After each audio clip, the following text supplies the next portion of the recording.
seriously popular.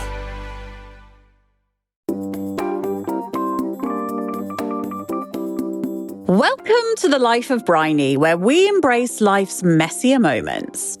Today, I'm joined by Eleanor Morgan to ask how controlled are we by our hormones and just how much do they affect our mental health? I've wanted to do this episode for so long, and I am so glad that I get to launch the new year with it. The fluctuation of hormones, how they interact with the rest of our chemistry. Actually, it's kind of a truth serum. That period of time is when we are the most alive to what we really need to do and say. Eleanor's work unpacks the connection between our hormones and mental well-being, while also tackling the stigma and silence that often surrounds women's health. So if you've ever felt unheard, dismissed, or simply confused by what's going on inside your body, this conversation is for you.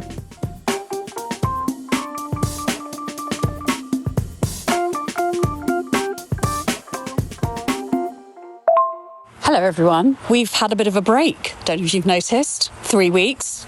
No Life of Bryony, because I've been away on holiday. I've been in Dubai. I'm actually recording this from by the pool. Oh, can you hear that? On my last day of my holiday. Were you listening to that episode with my family just before Christmas? As you know, we're really going big time for traditional family Christmases. But this year, I took myself and my daughter to Dubai with my best friend. And that is because we wanted to be somewhere very, very, very not Christmassy. And I'll explain a little bit why. So my best friend, Laura, her husband very tragically died in the autumn of bowel cancer. I hate that disease. I really hate it. And maybe in time I'll talk more about that, but I don't feel able to right now. But Laura, who I've known since I was a teenager, she did not want to do a traditional Christmas. Quite understandably, she couldn't bear it.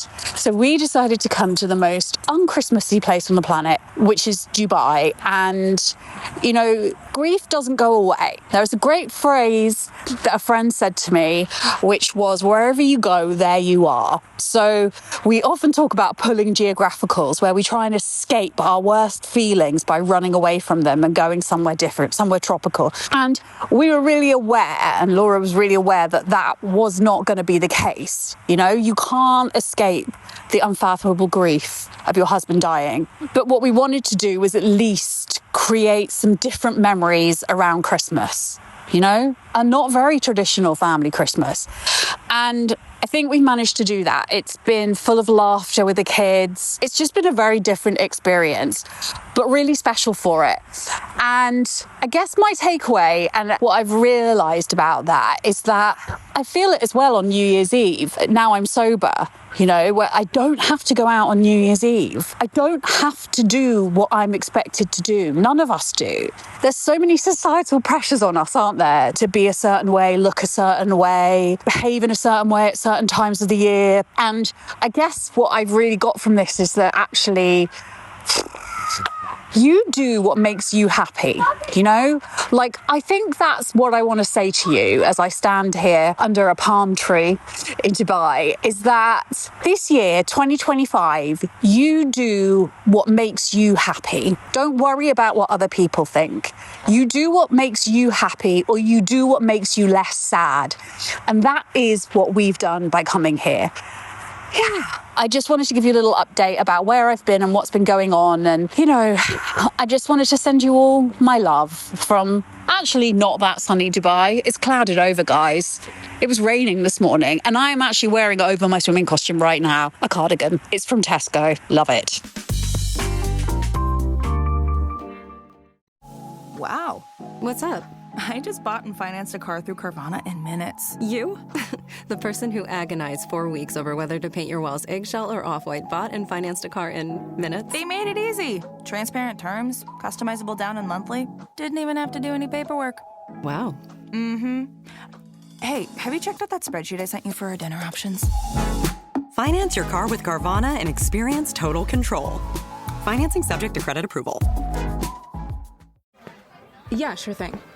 Hey, you saw that car yet? Yeah, sold it to Carvana. Oh, I thought you were selling to that guy. The guy who wanted to pay me in foreign currency, no interest, over 36 months? Yeah, no.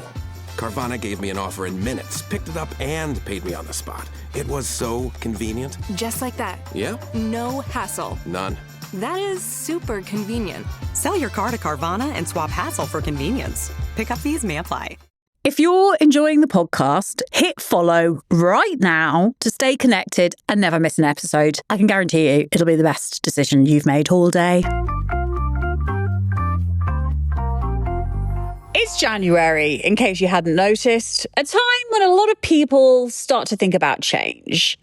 But not here at the Life of Bryony, because we think you're bloody perfect just as you are. So this year, we're going to reframe the time and celebrate New Year, same brilliant you. So instead of resolutions and reinvention, we're focusing on embracing and understanding ourselves more deeply. And this week, it's all about loving and understanding our bodies. I'm joined by the brilliant Eleanor Morgan, psychotherapist, journalist, and author of Hormonal, a conversation about women's bodies, mental health, and why we need to be heard.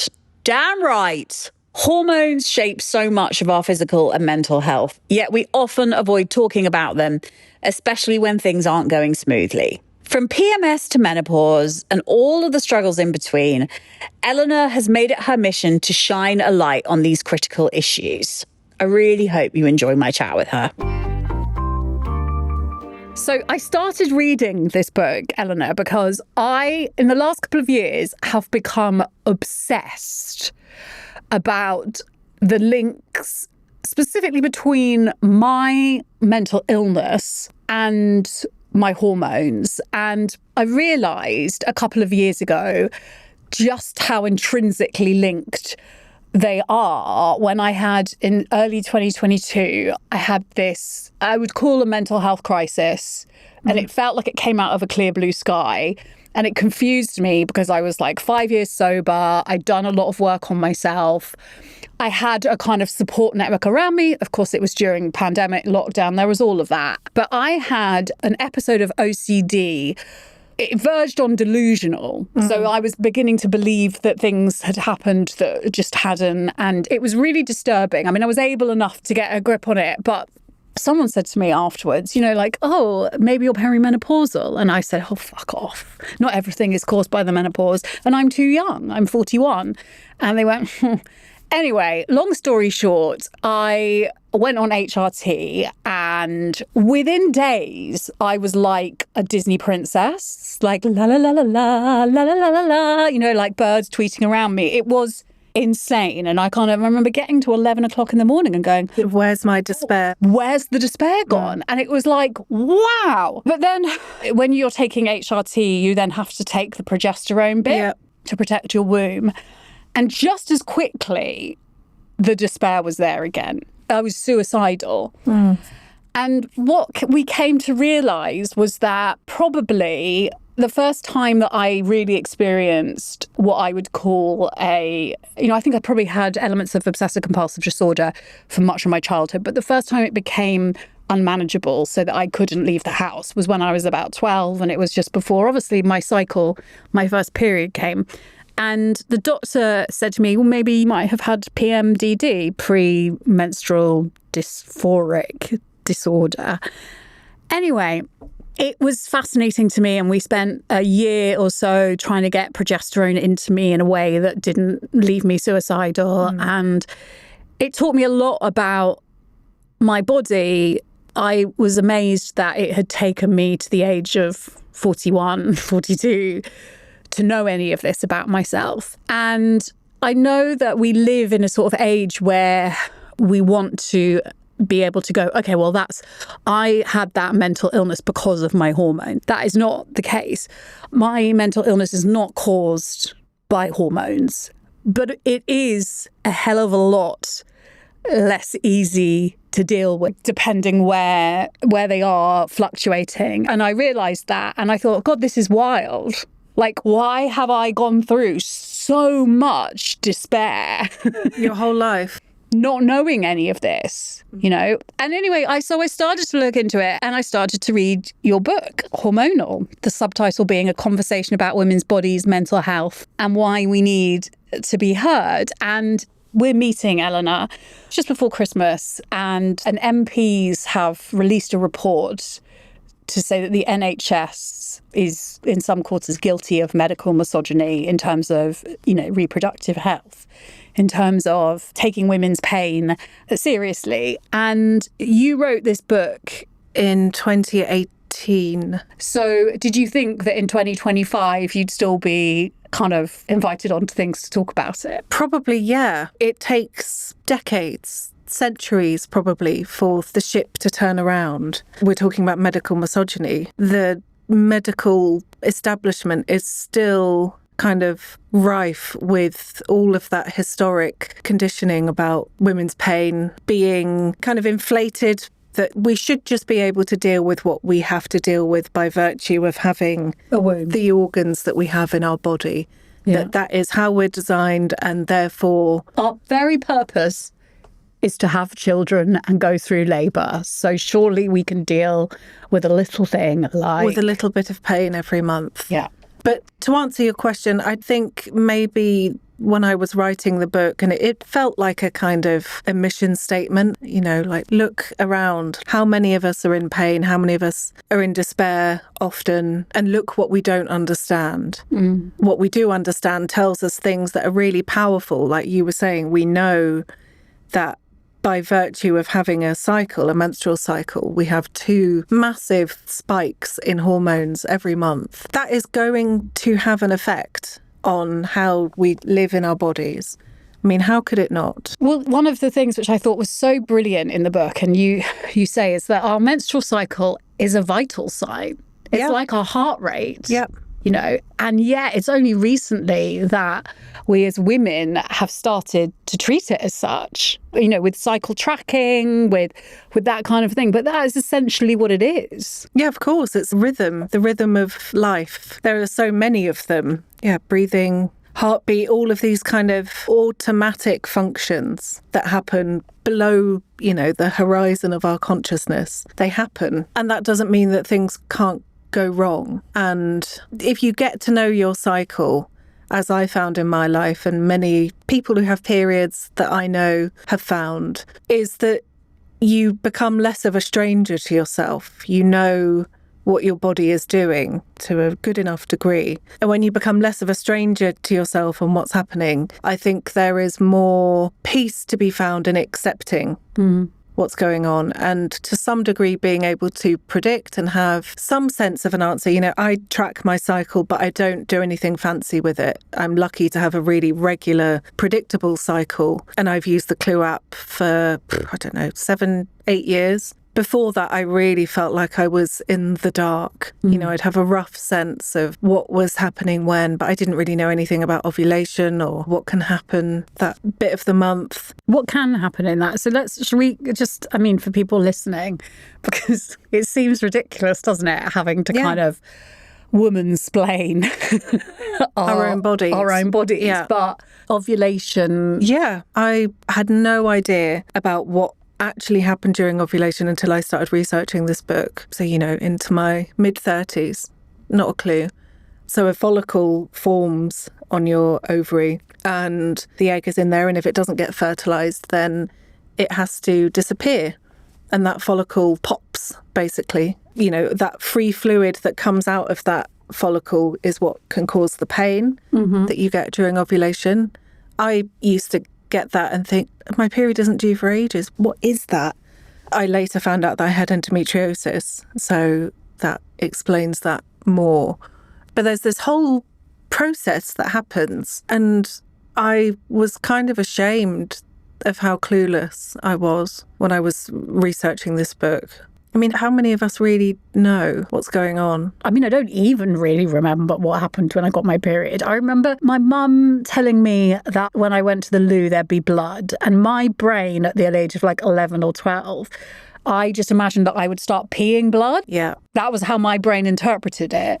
But obviously that's not what happens.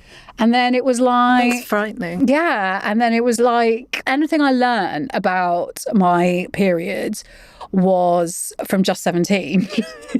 Which Same. was that a teen magazine that came out every other week. And I think I learned about the dangers of toxic shock syndrome, you know, like that if you keep a tampon in for too long, it might end up killing you. That was a real, like, pervasive fear. Yeah, throughout massive. my all-girls school. Yeah, mine too. And actually, the chances of it happening are Very slim. very slim. But what I didn't really need to know about toxic shock syndrome. What I needed to know about was how my body was going to work. And that, you know, for some people, progesterone, your body starts to release progesterone in the last 2 weeks of your cycle. And for some people, that is very relaxing, actually. If you are taking it as part of hormone replacement therapy, they tell you to take it at night because it can make you sleepy. So I think it's something like, you know, the majority of women will have that, but there are some of us for whom progesterone is like the opposite of sleepiness. It's Doomsday device. It's doomsday device. It's misery. It's PMDD. But I had no idea of that. No. I feel like, I mean, we're a similar age and I mean, it was the absolute bare bones of, you know, putting a tampon in a glass of water, being like, look at it swell up. That's how much liquid it can take. Show it. I think we had our PE teacher came in and had a little egg cup and was like, filled it up and was like, this is how much blood you Oh my God, the egg cup. Oh, that was the other thing. A teaspoon of blood. You will lose a teaspoon of blood while you have your period. Well, let me tell you. My God. No, maybe several teacups of blood. Like sometimes, like clot. Like sometimes, I haven't had a period in a very long time, and thank fuck for that. But towards the end of my periods, I was, you know, I there were points where I couldn't, like, I just had to sit on the loo for hours because I was passing clots. You know, it was like if I was to change my sanitary equipment, what does that mean? I mean, like, by which I mean, I mean, by the end, I was just wearing, you know, period pants. Like, mental that we've only just invented period pants, you know, and it was like, this is not a teaspoonful of blood. You're so right. And I think that was such a key part of all of the early conditioning around what it means to have periods, what normal looks like. Do you remember the adverts for like Tampax or sanitary towels? And they were always like women rollerblading. Always rollerblading. Always or the body form one was... Or skydiving. Yeah, skydiving. incredible. Like, I didn't want to skydive not on my period, let alone on my period. But, okay, so remember, the blood was always blue. Always blue. Always blue blood. Like poured really delicately into the middle of a sanitary towel. That's only changed recently, hasn't it? I think that was the kind of the gore and the viscera of periods was something that I really wanted to infuse the book with, because that is our reality, gore. And that goes from, you know, the beginning of having our periods. And some people have a relatively okay time with having periods and don't suffer. Good for them. I mean, really, I mean that. I mean, it's great. Yeah. You can kind of live in your body relatively peacefully. But I'd wager that a good majority of us have to live with the gore of our bodies by virtue of having periods. And if you have any of the conditions like endometriosis, PCOS, the things that come out of you can be really, you know, like a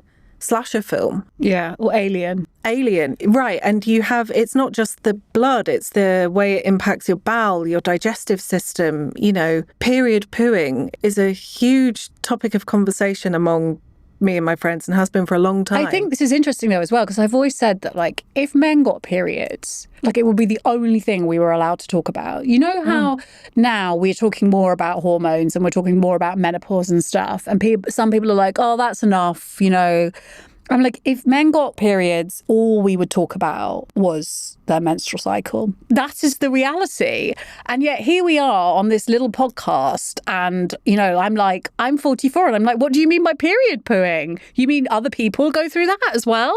Yeah, but I like these moments of, oh, so you have that as well. and the kind of Relief. Yeah, the relief, absolutely. And the kind of, but it opens up the dialogue around the reality. This book, I get the sense, was very much inspired by your own struggles, I guess. Yeah. I mean, I suffered with my periods from the very first one. The pain was biblical, horrendous. Every single period I've had in my life, bar maybe a few, has been incredibly painful with all, panoply of other symptoms, really unpleasant. And I've struggled with what, I learned probably not until my 20s was PMS, some kind of premenstrual symptoms, anxiety, which I've, lived with my whole adult life, really.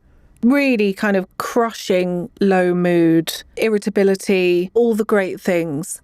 But a kind of gradual reckoning that there is a rhythm to these things that I live with. And I got comfort in that, or maybe comfort's the wrong word, but I think it goes back to what I was saying before of being less of a stranger to my own body, to my own inner world. And I credit doing psychological work more than anything else, really, with coming to terms with all of this, and obviously being investigated for the sometimes indescribable pain that I've lived with, and it taking more than 10 years to be diagnosed with endometriosis. I mean, you had to have several operations. Yeah, so it's a laparoscopy, and they go in kind of keyhole. But I had 2, and they couldn't find anything other than a lot of scar tissue, which they thought, so my appendix ruptured when I was a teenager, really spectacularly. They thought it might be kind of... Because of that? Yeah. But then a really experienced gynae surgeon who's an endometriosis specialist happened to be doing yet another kind of keyhole, what is going on. He was, we did find endometriosis. Really, really deep. It's called rectovaginal. It sounds lovely. Doesn't it? Yeah. But I have found that my relationship to pain has changed over the years. And again, I think the psychology of it has been really important to me, and learning to give in and to do nothing when my body needs to do nothing.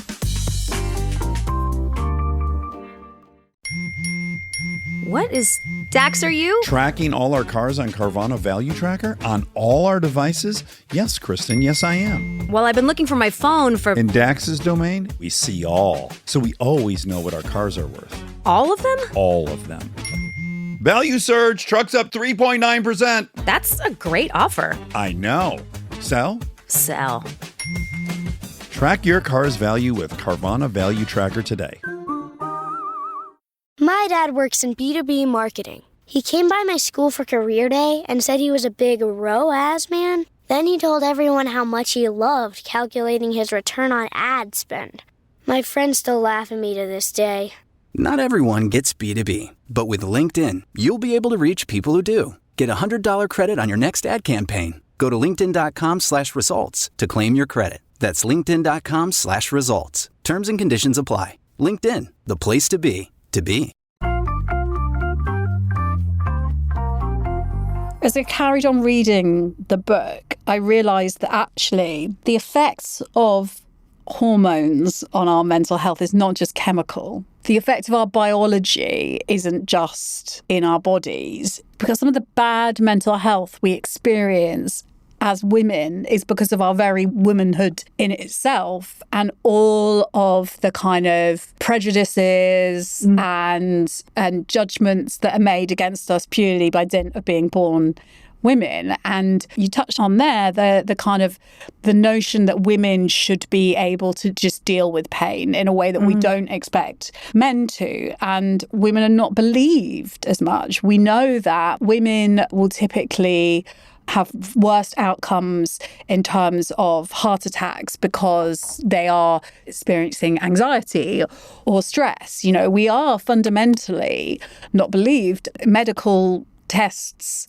weren't done formally on women, were they, until sort of the 90s or something.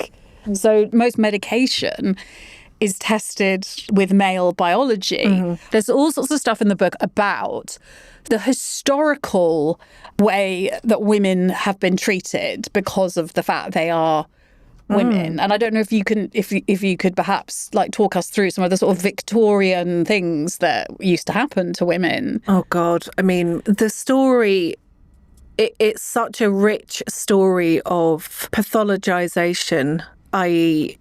you have a womb, therefore you are going to be mad. Yeah. And we need to find whatever ways we can to make you less mad so you're easier to deal with. Yeah, compliant, but also not disruptive, not too difficult to handle, too mad to look after the children. But this is the thing, like what I find so interesting is this sort of theory that you posit that actually a lot of what we ourselves see as difficult behaviour and trickiness is actually, we sort of internalised that, and is actually often a very appropriate response to what is going on in our lives and our bodies. Yes, and I think that is the main thrust of the book, and that is what, through all of the research, and actually that I'm still kind of struck by again and again and again in my psychotherapy work with women, is what we what we're conditioned by, or what we internalize as a belief system around what we should feel, how we should act, how we should be in the world. And that's a lot of stories to attach to something like being in pain or feeling irritable or feeling angry. Anger is such a big, important subject that I think we're only really starting to open up in relation to women's lives now, and the amount that we hold on to.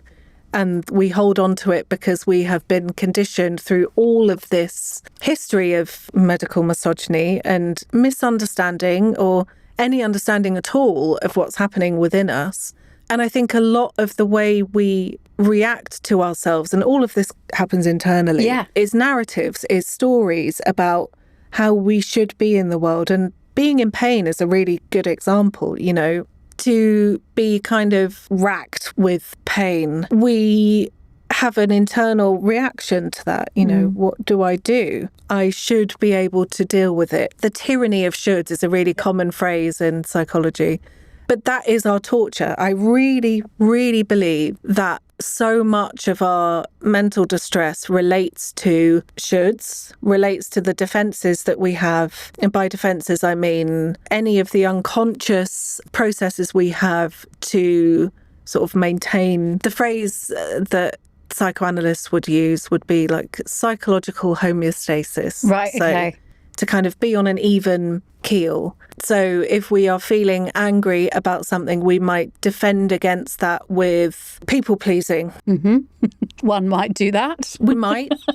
It's one option. I probably would do that. Yeah. And all of this work that happens internally to kind of take us away from the distress that we're feeling. And I think we should be trying to reframe that as much as possible. And a really killer piece of literature that I came across in the research and that I think about all the time is these feminist psychologists in Australia have done these really kind of punchy studies around the fact that in that kind of premenstrual week or 2 weeks, or, you know, it can happen any time in the second half of the cycle, when we feel anxious, sad, despairing, irritable, you know, really fucking angry with everyone around us, you know, and I know what that feels like. We're vibrating with rage. Absolutely. So they looked at this idea of whether hormones, you know, the kind of fluctuation of hormones, which we still don't know a huge amount. We know in some, but how they interact with the rest of our chemistry and the rest of it, we have ideas. But that actually it's kind of a truth serum, and that period of time is when we are the most alive to what we really feel, or what we really see, or what we really need to do and say. And I love that framing. When I realised that, I always say this to women who are terrified of going through the menopause and they're terrified of especially in a sort of mental health perspective. That because I think for me, having gone through quite an early one, and my confidence definitely, it was like I woke up one morning and all this confidence I'd spent decades trying to build up had just been kind of whipped away from me. But I definitely feel, and I have really reframed it in the last couple of years, that there's a sort of witchy magic to menopause. And it's almost like everything that gets brought up is like your body going, your brain saying, are you going to deal with this now? Because if you don't deal with this, the next 40 years of your life are going to be miserable. You know, this is an opportunity to deal with all the issues you haven't quite got to over the last 40 years. So for me, it was very much self-esteem. It was very much people-pleasing. It was very much, I had to kind of almost come undone, you know, to rebuild. And I think once I'd done that reframing about the kind of the hormonal piece, it was like, fucking hell, that is wild. That is healing. That is like, it was challenging myself at like the most sort of like core place. Yeah. And it's not to say that the work is done, but I know that definitely when I feel those things and when I know in my body now when I'm, you know, progesterone-y, I'm like, ooh, that's, you know, this is something that I need to deal with. But the other thing, and going back to PMS, which I thought was really fascinating in your book, was you talk about the evolutionary purpose of PMS. That if we, back in the early days of humans, when we lived on the wilds, you know, in the savannas of Africa or whatever, if our partner wasn't impregnating us, it allowed us to be ragey and get rid of them so we could bring someone in who would impregnate us in the next cycle. Yeah. I think that is fucking brilliant. Don't you? It's so radical to think about, isn't it? That things could be that clear. Yeah, this isn't actually a bad thing. This is actually a really revolutionary kind of important thing that we need to do each month. To be honest, to reset ourselves. Yeah, I think it's really getting at something. It feels like radical to say, which is mad, isn't it? But what it also points to is how tightly we're holding on the rest of the time to, so I was talking about defenses, you know, anything that we do to kind of disavow or reframe or, you know, repress what we feel is a psychological defense. And if in that 2 weeks, you know, between ovulation and bleeding, I don't know about you, but I've always found that once I start bleeding, my mind is like clear. Yeah. Yeah, it's incredible. My mother and my grandmother went through menopause very early in their 40s, and I've been on HRT now for a couple of years, but I'm not at the mercy of my hormones anymore, and that is quite a freeing thing. Yeah. There was something else I was thinking about, which was, you know, reading your book, I was really struck by the pressure we put upon ourselves to, you know, you talk about women who we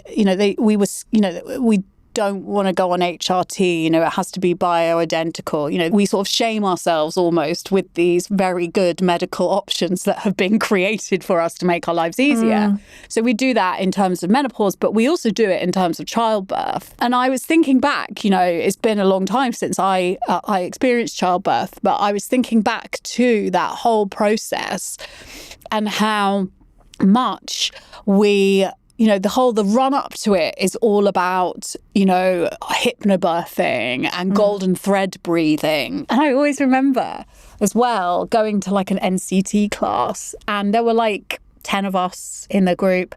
And I remember the instructor or whatever, she spoke about natural childbirth until, you know, she was blue in the face. Like she couldn't have spoken more about, you know, and then this will happen and that will happen and your body knows what to do. And I get that. I really do. It's like wonderful. If your body can do what it's supposed to do, that's fucking brilliant. But we know that for many women, that isn't the case. And, so I put my hand up and I said, well, yeah, statistically, 1 or 2 of us in this room are going to end up having emergency cesarean sections. So can we talk about that? And she said, well, we don't really want to end on a sour note. Those were her words. God's sake. I remember, I think I wrote about it at the time, and she took me off the mailing list. It was so funny. For being for the group. The disruptor. Yeah, for being disruptive. But anyway, I was one of the people that ended up having an emergency C-section. But, this is the thing. So what was so interesting was to me, and everyone has very different experiences of birth, and and people have a lot of birth trauma as well, because we're not prepared for when things do go wrong, which they do. Of course they do. And this is where we need to talk about it. So it didn't go as planned, but I remember the doctor saying to me, I'm really sorry, but we're going to have to give you an emergency C-section. And I remember saying, why are you apologizing? Just get this motherfucking baby out of me. Do you know what I mean? And get it out of me alive and keep me alive. And we're all good, babes. Do you know what I mean? And did you say we're all good, babes? Probably. I remember saying, because I remember looking up and everyone looked so young. They all looked so young. I was like, this is like Muppet Babies. It's like Muppet Babies doctors. And I started singing. I was singing the Muppet Babies. Muppet Babies will do the same for you. Ba, ba, ba. Do you remember the Muppet Babies? Of course. Okay. So that was, I was pretty far gone on some drugs by that point. And I'm not going to lie. But I remember this kind of like, oh, sorry. And I remember thinking, oh my God, I felt like I'd failed because I'd had an emergency C-section. God, it's a bit like, I remember afterwards, I couldn't breastfeed. My boobs were just fucking massive. And having thought that I would be like, this is where I was going to come into my own. And I'm going to be feeding everyone. Feeding the village. Yeah, the village milkmaid. Actually, what happened was my daughter was like the first person in my life to turn away from my boobs screaming in horror, basically. Wow. She was like, and they're magnificent. Let's be real. But I remember again the shame about that. You're not breast, by which I mean to say, when I was reading your book, it was really viscerally coming back to me. The pressure we put on ourselves as women to do things in a certain way that we have perceived to be the right way. And actually, in the end, the right way is the way you end up doing it. And surviving. Is the right way, yeah. And not dying. Yeah. Yeah. It's so powerful what you're talking about. And it really curdles me hearing stories like yours of how sad and how fucked the conditioning is around natural and the kind of the purity of a woman's body, that so many end up in situations where they feel like they have to apologize in a situation like you're describing. I mean, I find that so staggering, and it shows how deep the conditioning goes around all of these ideas around what a woman should be, even in moments of unbelievable vulnerability, where there are two lives to preserve. I still blame myself for the fact I ended up having an emergency C-section. I still think that I wasn't like, there's a part of my brain, and I don't think about it very often, to be honest. So it's not like this isn't something that wakes me up in the middle of the night, but my daughter's 11 now, and but I still have this sort of like, oh, if I had been less of a fuckwit, if I had studied harder, if I had practiced the golden thread breathing more... Then what? Then maybe it wouldn't have happened. And of course, I know intellectually that is not the case, But I think I'm sort of saying this because I think it is, as you say, it's to show how deeply internalized this shame we put on ourselves. And that's before we even get into the whole conversation of how the pressure we put on ourselves to be mothers when, that isn't our only role in life. There is this whole other podcast I could do about infertility or, choosing not to have children. This is very specifically about, hormones, but it's about our mental health as women. And I just feel like almost the whole month should just be me interviewing you on separate, different, because you can't boil this all down to a 40-minute episode of a podcast. But I think it's really important to get people listening to shift into that more sort of nurturing view of their bodies and, to start this year with that thing of like, maybe your PMS isn't a bad thing. Maybe, you're not a bad person because you have this. Maybe if we were more in tune with ourselves, with our vital signs, we would be able to live our lives more fully. Yeah, I mean, it's a monumental project that we're talking about. So someone I worked with who would just find their partner absolutely intolerable in like the PMS week. I mean, truly intolerable. The rest of the month, not at all. But part of our work was kind of working to look at, why does her voice stop here? You know, what is in the way of her saying what she needs to say and even knowing what her needs are? And we kind of got to a point of realizing that she's so flooded with her own needs at that time that she is so overwhelmed, she doesn't know how to be. She doesn't, you know, and anything her partner would do wouldn't feel like enough, or, you know, it wouldn't quite touch it. But I think it's important to not over-pathologize what's happening. You know, for some people, having the medical framing is really important because there are certain medications that will really help. Some people not, you know. It's a whole other podcast talking about hormonal medication. And we're going to do it at a later date. Yes. But we cannot pathologize all of this. That is a dead end because there is a biological process happening, clearly, but that cannot be the entirety of the story. Our relationships, our history, it's kind of everything. It's like the ecosystem that we live in. You cannot divorce a body from the environment that it lives in. That is a complete dead end. So I always encourage people to go inwards, to think, what do I need at the moment? And that might be something really simple like going to bed. If you are able to go to bed for a couple of hours in the middle of the day. Oh, God, what a gift. Right. But without beating yourself up. Yeah. Drowning in guilt. I speak from experience there. But to go inwards and to kind of think, what is this about? If I'm furious, you know, anger is very often beneath it is something more vulnerable. Yeah. There is something unsaid. There is something unmet. There is something that needs to change. And the anger is a really useful signal for that. It's like, oh, God, you know, I need to do something. I need to say something. But if you can think about what you need, then I think that opens... If you can be curious with yourself, rather than going down that incredibly tempting... And we're talking about this all happens internally. You know, it's wild, the inner lives that we have. But if you can give yourself a bit of time to think, if I'm applying the word should, then it's a story, it's a narrative. Where does that come from? Yeah. Whose voice is that? Very often it's not your own. You know, if you can kind of be curious enough to think about what's happening inside of you. You know, we internalize people's voices. You know, I often still hear voices of particular teachers who I haven't thought about for, you know, 25 years, but they're there and they become part of our belief system. And that is what informs how we view ourselves, how we think about ourselves. But there is room to think differently. Do you know, I think that you might, Eleanor, have just given the best bit of advice for all of 2025, which is question the shoulds. Be curious Always about the shoulds that you put upon yourself. Yeah.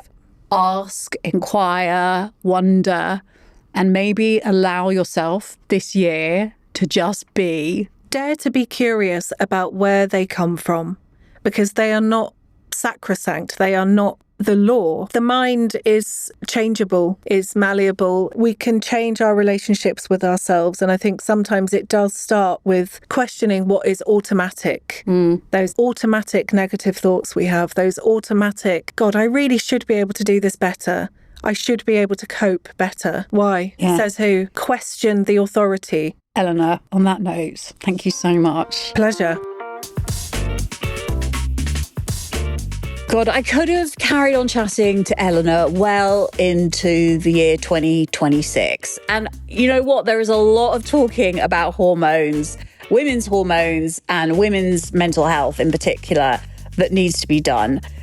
I think the main takeaway from me is that when we understand our bodies, it's not just empowering, it's really essential to us reaching our full potential in life.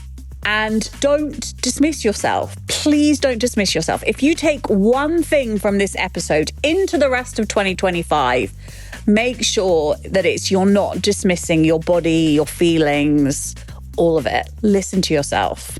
If this episode resonated with you, please share it with someone who might need to hear it.